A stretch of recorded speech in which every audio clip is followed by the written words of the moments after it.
Cette histoire est basée sur des rapports envoyés par nos abonnés et édités par moi. Les noms ont été modifiés pour préserver l'anonymat. Si vous aussi vous souhaitez que votre histoire soit racontée ici, envoyez-moi un email. J'adore recevoir vos expériences et apporter de nouveaux récits à la chaîne. Maintenant, allons-y. Je suis née et j'ai grandi en pleine brousse, dans une ferme où le coq chante fort et où l'odeur de la terre mouillée est un vrai parfum. Je vis encore avec mes parents sur le même bout de terre où j'ai appris à m'occuper des vaches, à vivre de la nature et à cueillir les fruits directement sur l'arbre. La vie ici est simple, mais elle n'a jamais été monotone. Depuis toute petite, j'attirais déjà l'attention. Je ne me vante pas, Je dis juste ce que les gens répétaient tout le temps. Où que je passe, il y avait toujours un gars pour sourire, siffler, ou lancer un compliment parfois doux, parfois un peu déplacé. Mais un compliment reste un compliment, non? On fait semblant d'y croire et on continue notre chemin. Ma mère disait toujours que je tenais ma beauté de sa grand-mère, une femme forte, de celle qui faisait des confitures, cousait et trouvait encore le temps de mettre la plus belle robe du village pour aller à la messe. Mon père, lui, il lançait toujours des regards noirs aux hommes qui essayaient d'entamer la conversation. Jaloux comme pas deux, mais bon, j'étais son petit bijou, la fleur du jardin, comme il aimait dire. Avec le temps, j'ai compris le pouvoir que j'avais. Je savais très bien ce que je provoquais en passant avec ma jupe qui tournoyait et mes cheveux lâchés. C'était pas méchant, mais j'étais pas naïve non plus. Si la vie m'a donné ce visage et cette démarche, pourquoi les gâcher? Dans une petite ville, tout le monde parle sur tout le monde, ça c'est connu. Et même si on me critiquait dans mon dos, en face c'était toujours des sourires et des tapes dans le dos. Il y a même eu un moment où on disait que j'étais trop compliquée pour être une fille à marier juste parce que je marchais la tête haute et que je faisais pas semblant d'être bête. Va comprendre. Mais, tu sais, tout a changé d'un coup et d'une manière un peu étrange quand mon grand-père est venu vivre chez nous. Le vieux, c'était un vrai homme des bois. Il vivait dans un coin si reculé que pour y arriver, fallait un tracteur ou une prière bien solide. Ça faisait des années qu'il vivait seul têtu comme une mule. Il pensait encore pouvoir tout faire. Grimper aux arbres, réparer les clôtures, manier la houe, soulever des troncs. Mais bon, le corps, lui, ne suivait plus. L'âge, ça pardonne pas, mon chou. Ce qui était de l'aventure pour lui devenait source d'inquiétude pour nous. Un jour, il est tombé du toit en essayant de changer une tuile. Une autre fois, il s'est accroché dans une clôture en fil barbelé. On aurait dit qu'il voulait collectionner les cicatrices pour raconter des histoires après. Finalement, il n'y avait pas le choix. Ma mère a tapé du poing sur la table et l'a ramené ici. Elle a dit que sinon, il finirait par se tuer pour de bon. Le jour de son arrivée, je m'en souviens, comme si c'était hier. C'était juste après le déjeuner. J'étais là, dans la cour, en short et débardeur, en train de laver du linge dans le grand bac tout en sueur, les cheveux relevés avec un crayon, comme d'habitude quand il fait chaud. Quand il est descendu de la camionnette, un peu voûté, son vieux chapeau sur la tête et ce sourire de gamin qui a fait une bêtise, j'ai eu le cœur tout chaud. Malgré son sale caractère, je l'aimais beaucoup. Mais ce qui m'a vraiment marqué, c'est la façon dont il m'a regardée. Il s'est arrêté, m'a fait un clin d'œil un peu incrédule et a dit d'une voix étranglée « Nom d'un chien, quelle belle femme tu es devenue, je t'ai à peine reconnue. » Et il est venu vers moi tout doucement, avec sa démarche traînante. Il a ouvert les bras et m'a serré fort un de ses câlins longs, comme pour rattraper le temps perdu, tu vois. Il est resté là, accroché à moi, respirant profondément, comme s'il voulait garder mon odeur en mémoire. Moi, j'étais un peu figée au début, les bras raides, mais je me suis laissée aller. Ce câlin, il avait un goût de nostalgie, de souvenirs, d'histoire enfouie sous l'affection. Sauf que, je sais pas, il y avait quelque chose dans ce câlin qui m'a mis mal à l'aise, un petit truc que j'arrivais pas à nommer. Et à partir de là, les choses ont commencé à changer. Et pas seulement parce qu'il habitait chez nous maintenant. Comme ma mère partait souvent avec mon père pour livrer les récoltes en ville, je me retrouvais seule à la maison, à gérer tout, le potager, le ménage, les animaux, et maintenant le vieux aussi. C'était moi qui faisais le café, préparais son bain chaud, installais son coin sur la véranda, et m'occupais encore de la cuisine. La vie d'une femme dans une maison de campagne, c'est comme ça, dès que le soleil pointe à peine, on a déjà les mains dans la mousse. Mais lui, il n'était pas du tout naïf, loin de là. Il restait planté sur sa chaise à bascule, sur la véranda, le portable à la main, à rigoler tout seul. Et c'était pas des vidéos de recettes ou de danses de quadrilles, non, c'était des petites vidéos, tu vois le genre, celles qui font transpirer les hommes même quand il fait pas chaud. Il croyait être discret, mais je voyais bien l'éclat dans ses yeux et l'écran tourné vers lui, comme s'il savait qu'il faisait une bêtise. C'était moi qui faisais le café, préparais son bain chaud, installais son coin sur la véranda et m'occupais encore de la cuisine. La vie d'une femme dans une maison de campagne, c'est comme ça, dès que le soleil pointe à peine, on a déjà les mains dans la mousse. Mais lui, il n'était pas du tout naïf, loin de là. Il restait planté sur sa chaise à bascule, sur la véranda, le portable à la main, à rigoler tout seul. Et c'était pas des vidéos de recettes ou de danses de quadrilles, non, c'était des petites vidéos, tu vois le genre, celles qui font transpirer les hommes même quand il fait pas chaud. Il croyait être discret, mais je voyais bien l'éclat dans ses yeux et l'écran tourné vers lui, comme s'il savait qu'il faisait une bêtise. Je n'étais jamais sortie avec aucun homme. Ces choses de peau contre peau, de souffle dans le cou, de main qui va là où elle ne devrait pas, rien de tout ça. Mais tu sais, ce petit frisson dans le ventre, ça, je connaissais bien. Cette sensation étrange, chaude à l'intérieur, qui commence doucement dans le ventre et glisse le long des jambes. En faisant frissonner tout sur son passage, c'était comme si le corps parlait avant que la tête comprenne, et je le ressentais de plus en plus fort, surtout quand il était dans les parages.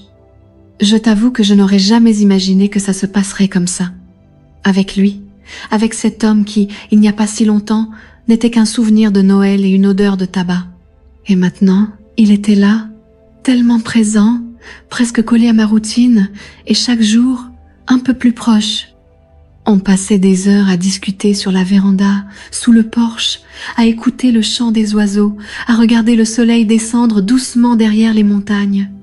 Les sujets? Ils variaient, politique, recettes de pamonia, histoire d'autrefois, quelques blagues un peu coquines, et tout ça créait une intimité un peu dangereuse. C'est arrivé un soir. Je venais de faire du café bien fort, bien parfumé, celui qui embaume toute la maison.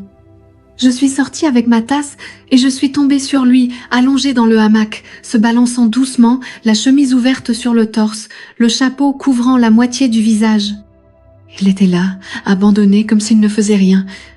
Mais quand il a senti mon odeur arriver, il a soulevé un côté du chapeau et a dit « Viens là, allonge-toi avec moi. Il y a de la place pour deux, tu sais ?» Ce n'était pas une invitation innocente. Je l'ai senti, il savait, et malgré ça, j'y suis allée, le cœur battant fort dans la poitrine, prêt à s'échapper. Je portais une petite robe légère à fleurs, de celles qui dansent avec le vent et collent à la peau moite. J'ai approché le hamac lentement, essayant de ne pas trembler, et je me suis allongée à côté de lui, avec précaution. Le hamac a cédé sous notre poids, nous forçant à nous emboîter dans un balancement lent, presque hypnotique. Le tissu de ma robe est remonté un peu et j'ai senti sa peau frôler la mienne, un contact léger mais qui m'a fait frissonner de la tête aux pieds. Il a passé son bras derrière mon dos et l'a laissé là, ferme, comme pour protéger ou retenir. On est resté en silence un moment. Juste le vent qui sifflait et le grincement du hamac accompagnant cette tension douce. L'odeur du café mêlée à celle de sa peau, c'était trop de choses à la fois à l'intérieur de moi. Et c'est là, dans ce hamac trop étroit, avec ma robe collée à ma peau et la chaleur montant, que j'ai commencé à comprendre. Je découvrais bien plus que des sentiments, je me découvrais moi-même. Je sentais son bras dans mon dos, sa paume ferme, presque brûlante. Ma robe était montée bien plus que ce qu'il fallait, et je faisais semblant de ne rien remarquer, laissant mon corps à découvert, plus sensible encore. C'est là qu'il s'est approché doucement de mon oreille, avec son souffle chaud, et a murmuré. « Dis-moi, t'as déjà été avec quelqu'un ?» Mon corps entier a frissonné. J'ai senti la chaleur monter dans ma peau, mon cœur s'emballer, et une drôle de sensation m'envahir, du torse jusqu'au visage. Je suis restée muette quelques secondes, sans savoir si je devais répondre ou sauter du hamac en courant, mais là, comme poussée par quelque chose de plus fort que moi, j'ai murmuré « Non, jamais. » Il a laissé échapper un petit rire lent, puis a dit « Et tu sais comment on fait, ces choses-là, celles qu'un homme et une femme font quand ils ont envie ?» Mon corps a réagi avant ma tête. J'ai senti une pression dans le bas-ventre, une chaleur humide qui se répandait lentement rien qu'en l'entendant parler comme ça. Mais j'ai répondu « Non, je sais pas ». Alors il s'est tourné un peu plus vers moi et, avec cette voix grave, presque un murmure à l'intérieur de moi, il a dit « Si tu veux, je peux t'apprendre ».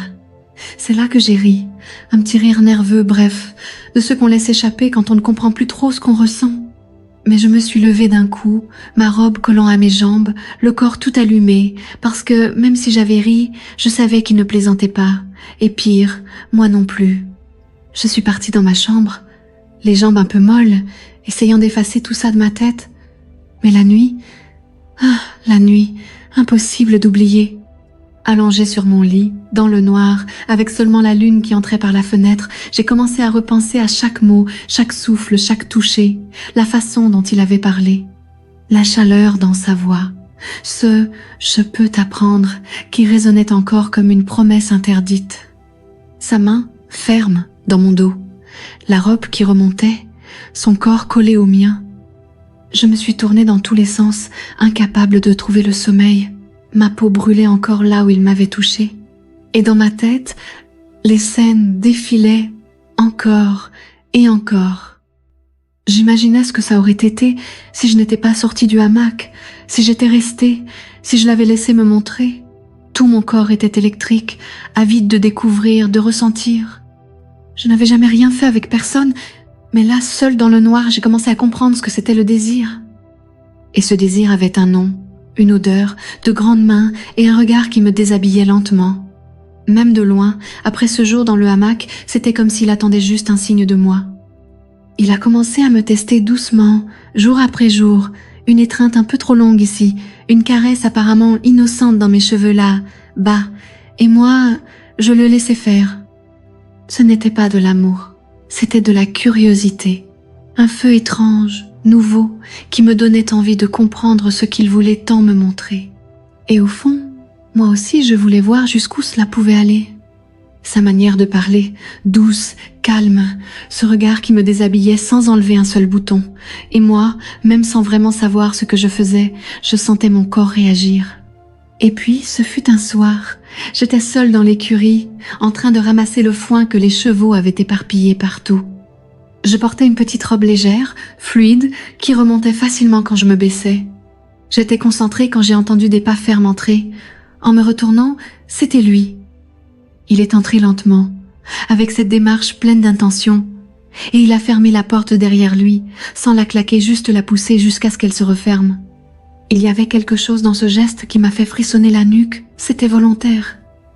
Il m'a regardée avec ce petit sourire en coin et m'a demandé d'un ton décontracté: « Tu as besoin d'aide ?» « Je suis presque finie », ai-je répondu sans m'arrêter. Mais il n'est pas parti. Il s'est approché, les yeux rivés sur moi, pendant que je m'accroupissais. Je sentais la robe remonter sur mes cuisses, l'air chaud de l'écurie mêlé à la tension brûlante dans la pièce.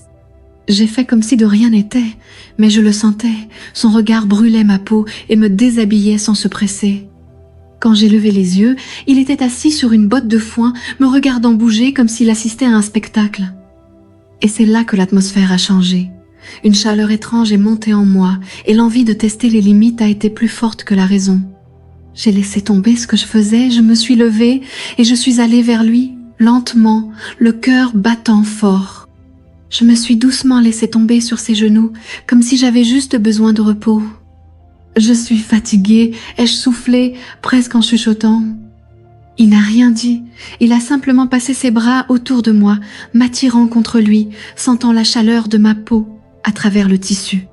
Sa respiration est devenue plus lourde, la mienne aussi. Le silence entre nous disait tout. Je suis restée là, silencieuse, mais à l'intérieur c'était un tourbillon et pour la première fois je ne voulais pas fuir, je voulais savoir jusqu'où ça irait. Et là c'est arrivé. Avec la robe légère remontant jusqu'à là où la peau commence à frissonner toute seule, tout est devenu silence. Un silence dense qui en disait bien plus que des mots. La chaleur de l'écurie paraissait minuscule à côté de ce qui brûlait en moi. Il m'a regardé dans les yeux, profondément, directement, comme pour demander la permission sans rien dire. Et moi, je n'ai pas détourné le regard, au Au contraire, je me suis rapprochée, sentant ses mains fermes descendre lentement le long de mon dos jusqu'à ma taille. Ce n'était pas une caresse distraite, c'était le geste de quelqu'un qui sait ce qu'il fait, qui veut guider, montrer le chemin sans précipitation. Il m'a menée avec douceur, m'a touchée comme on explore un territoire caché avec soin, mais avec faim, comme si chaque courbe, chaque frisson était une beauté à découvrir. Je me suis découverte entière là dans cette écurie étouffante, entre bottes de foin et soupirs retenus. C'était comme s'il ouvrait une porte en moi que je ne savais même pas exister. Et je me suis laissée faire. Il n'y avait plus de doute, plus de peur, seulement du désir. C'était comme si le monde dehors avait disparu. Il ne restait que la chaleur de nos peaux collées, l'odeur de la terre, le son de mon cœur battant trop fort, et ses mains qui m'exploraient comme si j'étais un vieux secret à révéler. Chaque geste était une invitation, chaque soupir une réponse. Ce n'était pas rapide, ce n'était pas précipité, c'était intense, c'était lent. C'était comme si le temps s'était arrêté juste pour que cela arrive. Je me suis abandonnée sans résistance, guidée seulement par la curiosité et le désir, parce qu'à ce moment-là, plus que comprendre, je voulais sentir. Et j'ai senti.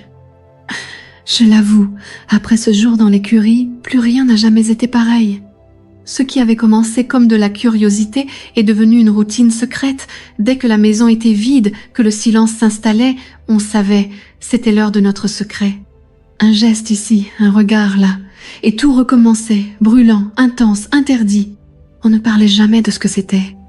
On vivait, simplement. Chaque rencontre était comme une danse silencieuse entre désir et silence. Il me guidait et je le suivais. Ce n'était pas de l'amour, c'était autre chose plus bru, plus urgent, et parce que c'était caché, ça semblait encore plus réel. Et jusqu'à aujourd'hui, personne ne l'a jamais su. Et peut être que personne ne saura jamais. Et voilà, c'est la fin de cette histoire. Mais si tu cliques sur la vidéo juste au-dessus, tu trouveras d'autres histoires comme celle-là. Merci à tous ceux qui ont laissé un commentaire.